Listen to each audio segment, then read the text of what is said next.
What's going on, guys? Welcome to another episode of View for Solo Leveling. This is episode 2, and with me, as always, I have Blue Spade. Mhm. So another solid episode, in my opinion. But I really think that this episode should have been bundled up with the first episode from last week. Yeah, my biggest complaint with the first episode, well, just mostly just was down to just the general, like, I guess, world building of it, and just the premise I felt like had been done before, but also just it felt like it ended kind of abruptly. I really feel like with the way this episode goes, it definitely should have just been like one longer episode.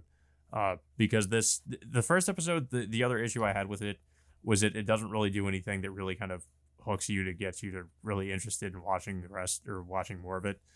This episode at least does something like that. So I feel like it was definitely a mistake to kind of just have this be a separate episode. So that's my biggest complaint too about both, I guess, the last episode and this episode is that it should have just been one longer episode. Yeah. Um, for this episode in particular, it's not about like the entire party just like banding together to kill a big boss. It's just the entire party just just doing whatever they can to survive. Yeah. Um. Yeah. So they, as we know from the last episode, they get trapped in this big room, and they're surrounded by these statues. And these statues have these, like I guess um, these sort of like requirements or something of people to like. I think one of them is like one was like a revere God. What was it? Revere God, praise God. Um, Yeah. but It something else. Yeah, like yeah, or I like think offer they're yourself to God, something like that. I think they're basing it off like the I think a certain like almost like a Ten Commandments sort of thing. Yeah, But um, Sung realizes that that they have to. I guess in a way they have to revere this statue that they're stuck in front of, and anyone who tries to literally escape the thing, like they immediately get blasted. Uh, so the first thing Sung convinces them to do is just basically just bow down to this statue, and and of course they initially believe uh, that uh, that they're out of the woods, but of course that's not the case. And soon after this, the statue just gives out this incredibly gigantic grin, which of course like I've seen this before, like since last week, but yeah. many people and of course soon after this it goes from bad to worse for pretty much the rest of the party from there on in. It's kind of interesting because I was trying to think like what this kind of reminded me of, like this episode, and kind of reminded me a little bit of the series Gantz, if anybody's ever seen it, but like with the especially with like the weird moving statues and the fact that they can make these creepy expressions. And also just how dark Yeah. it gets with people getting cut in half and smashed to just killed really brutally. It definitely Yeah, reminded me of something like that.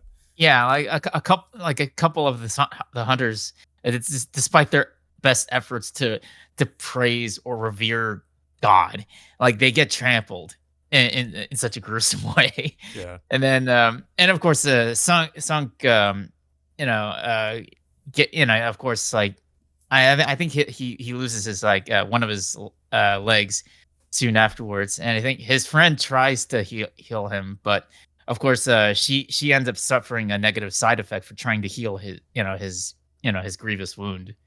It is kind of interesting how the I guess mana works in this world. Like I don't know if it was because like she used too much of her mana, but she like coughed up blood at one point, and Yeah. yeah, so I guess like you can't overexert yourself. Yeah. So so Sung tries different ways to try to convince the party to like I guess trying different methods to for them to survive. You know, Well, of course, I guess my other issue with the episode is like I'm kind of wondering how he sort of comes to some of the conclusions he comes to, because he assumes, I guess, that if they run to these other statues that have these instruments, that they would be safe. Uh, and that I did get how he came to the conclusion, at least, that one of them needs to be at each statue, because one of them, once one of them approaches the statue, it activates, and then I guess they play each of their instruments. But when he and the healer girl get to one of the statues, it doesn't work, and he assumes that there needs to just be one person at each statue, because that's what ends up activating it, I guess. Yeah, but of course, soon afterwards, one of the hunters ends up running away to the front entrance. So it goes from it kind of screws up the plan Yeah. from there on in because he mentions like that certain flames have to be kept on in order for them to be safe. But with one of them leaving or just Well, abandoning them and or well, it's also too that they all had to look at the statues. None of them could take their eyes off of the statues, and basically, like, pretty much most of them end up kind of like just freaking out, or one of them ends up freaking out and trying to run away. And they run past. I mean, they do end up running past the statues and out the door because now the door is open. But I mean, they assume it's of course a trap. Um, and they either try to run out that door, or they just get killed. Um, One of them earlier got split in half too by one of the statues. Um, yeah.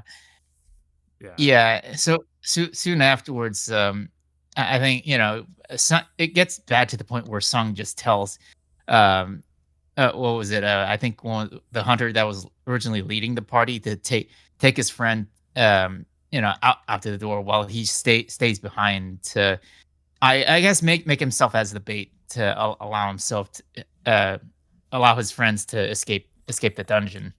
Yeah. So yeah, he ends up just getting basically just torn in half by the statues. I mean, they cut his limbs off and then they just start pummeling him. I'm kind of surprised that he lived as long as he did, considering what was happening to him, because and also how much blood he was losing. But he Yeah, ends up like his body ends up just kind of lying on, I guess, some kind of altar that's in the middle of the room, which is one of those images I saw. I think we saw from the promotion, one of the promotional images. So, um, I haven't read the manga or well the manhwa, but I haven't read it. So I'm assuming what's going to happen probably is that he's going to. Of course, we know he's not going to die, but I think he's going to, I guess, transform into like that person that we've seen in the opening and that we see in some of the artwork for it. And he's just like gains all these new powers somehow. So I think that's probably what's about to happen. But the episode kind of ends there with him just lying there, and you assume he's about to die. and well, all of a sudden, like before that, like he gets this like message uh that he's completed this hidden quest to become a Oh right, player. God, I forgot about that. Yeah. Yeah, and then like soon afterwards, he accepts the offer uh before he ends up dying, or assuming he ends up dying, but I doubt it. But Mhm. it seems like he's somehow been given a second chance um I guess to obtain some kind of power from where he's at. I guess like his his tenacity and his strategic thinking actually did help him in a way, which I guess it allowed him to complete um certain thresholds to obtain this kind of power. Yeah, I guess so. Also, we forgot to mention too that we do get to see scenes of, I guess, his sister at certain points in the episode where Yeah, she talks about like him being, I guess, an E rank hunter, and we also see her visiting, I guess, their mother in the hospital. I guess their mother is like in some kind of, I guess, some sort of vegetative state, and she's being kept alive by some kind of a crystal or something. Uh, yeah. but yeah, Yeah, I think it has to do something like because if we remember in the last episode, they mentioned that they obtain these crystals by killing yeah, monsters, and of course, uh, the higher level the monster, the you know, of course, like like you get better rewards for killing the highest level monster you kill in a game, which is similar. Which this has similar functions in this world. So yeah. but yeah, overall, I did enjoy this episode. It's a shame that that that it wasn't part of like the first episode. I really felt like this could have been like a 1 hour special if if it could have been. But with this being 12 episodes and with and like I said, I haven't watched or I haven't read the manhwa either, so I have no way of knowing whether or not like they have enough material to make an additional episode after this. I think apparently, I mean, from what I've seen, it seems like the manhwa is finished. So I mean, I think they would have enough material to adapt. I'm guessing the whole story, but um, I guess it's not like Tower of God where it's still going. Um, but yeah, I mean, I definitely thought this was better than the first episode. It I like the tone of it. I mean, it's definitely pretty dark.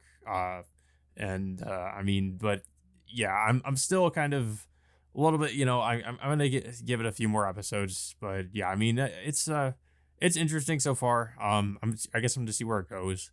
Um, but yeah, I don't really have too much else to say about it though. I don't know if you have anything else to say about it.